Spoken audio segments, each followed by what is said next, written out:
নমস্কাৰ, মোৰ নাম অভিজিত ঘোষ। মই স্মাৰ্ট লাৰ্ণিঙলৈ আজি আহিছিলোঁ। মাজে মাজে মই আহি থাকোঁ। মাজে মাজে আহোঁতে মই দেখিছোঁ দুগৰাকী বা নিজৰ কামৰ মাজত ব্যস্ততা হৈ থাকে, কিন্তু আজি দেখিছোঁ দুগৰাকী বা এনেকৈ বহি আছে। আহকচোন আজি কিছু কথা আজি আলোচনা কৰোঁ দুগৰাকী বাৰ লগত। আজি আমি যেতিয়া ক্লাছ কৰোঁ তেতিয়া আমি দেখোঁ যে মাজে মাজে আমাৰ নেটৰ বাই কিছুমান হঠাৎ প্লেনিং কৰে, কিছুমান ছাৰপ্ৰাইজ দিয়ে আমাক।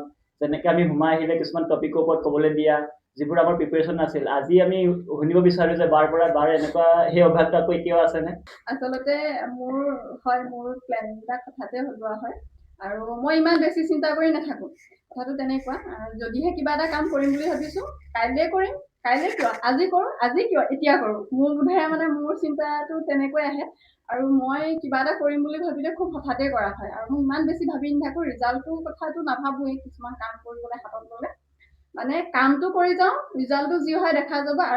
আৰু এটা কথা ভাবোঁ, মানে যি হয় ভালেই হয় তেনেকৈ ভাবোঁ। প্ৰত্যেক দিনাই ভাবোঁ, লগতে মানো ঈশ্বৰক। গতিকে যি কৰিছে মোৰ লাইফত এতিয়ালৈকে ভগৱানে বহুত বেয়া চিটুৱেশ্যন দিছে, কিন্তু সেই চিটুৱেশ্যনটোৰ পৰা মই উদ্ধাৰ হ'বলৈ শিকিছোঁ, মই শক্তিশালী হ'বলৈ শিকিছোঁ। গতিকে এনেকুৱা পৰিস্থিতিবিলাক, ধুমুহাৰ দৰে অহা পৰিস্থিতিবিলাক, ধুমুহাৰ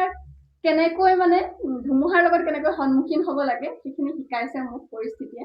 গতিকে এইখিনি মোৰ কাৰণে খুব ভাল লগা অভিজ্ঞতা।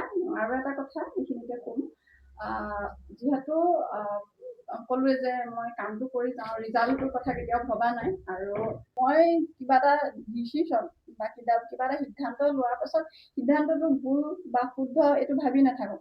মানে ডিচিশ্যনটো লোৱাৰ পাছত সেইটো শুদ্ধ কৰিবলৈ যত্ন কৰোঁ। যদিও ভুল আছিলে সিদ্ধান্তটো, কিন্তু সেইটো কেনেকৈ মানে সেইটোৰ দ্বাৰা কাৰোবাৰ উপকাৰ হ'ব মই সেইটো চিন্তা কৰোঁ। মানে উপকাৰ কৰিব নোৱাৰিলেও যাতে কাৰোবাৰ অপকাৰ নহওক সেইটো সদায় মনত ৰাখি সদায় কামখিনি কৰিবলৈ যত্ন কৰোঁ। এতিয়া একেটা প্ৰশ্ন মই বাক সুধিছোঁ যে বাৰ যিবোৰ হঠাৎ লোৱা নিৰ্ণয় সেইবোৰ কেতিয়াবা তোমাক সমস্যাৰ সন্মুখীন হ'বলৈ দিছেনে, ভয় হৈছেনে? সঠিককৈ ক'বলৈ গ'লে হোৱা নাই আজিলৈকে। কাৰণ কেতিয়াবা এনেকুৱা হৈছে যেন মই কিবা এটা কাম কৰি আছোঁ, তেওঁ ঘপককৈ কৈ দিয়ে যে দীপিকা এইটো কৰিব লাগিব। তেতিয়া মই অকণমান ভাবোঁ দেই যে বায়ে এইটো ঘপককৈ কেলৈ কৈ দিয়ে। তেতিয়া কিন্তু তেওঁ কেতিয়াও মই নেদেখুৱাওঁ যে মই মই কিবা ধৰি লৈছোঁ মই নোৱাৰিম বা পাৰিম, সেই বস্তুটো কেতিয়াও নেদেখুৱাওঁ। মই কওঁ যে মই পাৰিম, কিন্তু একচুৱেলি মই কৰি দেখুৱাইছোঁ।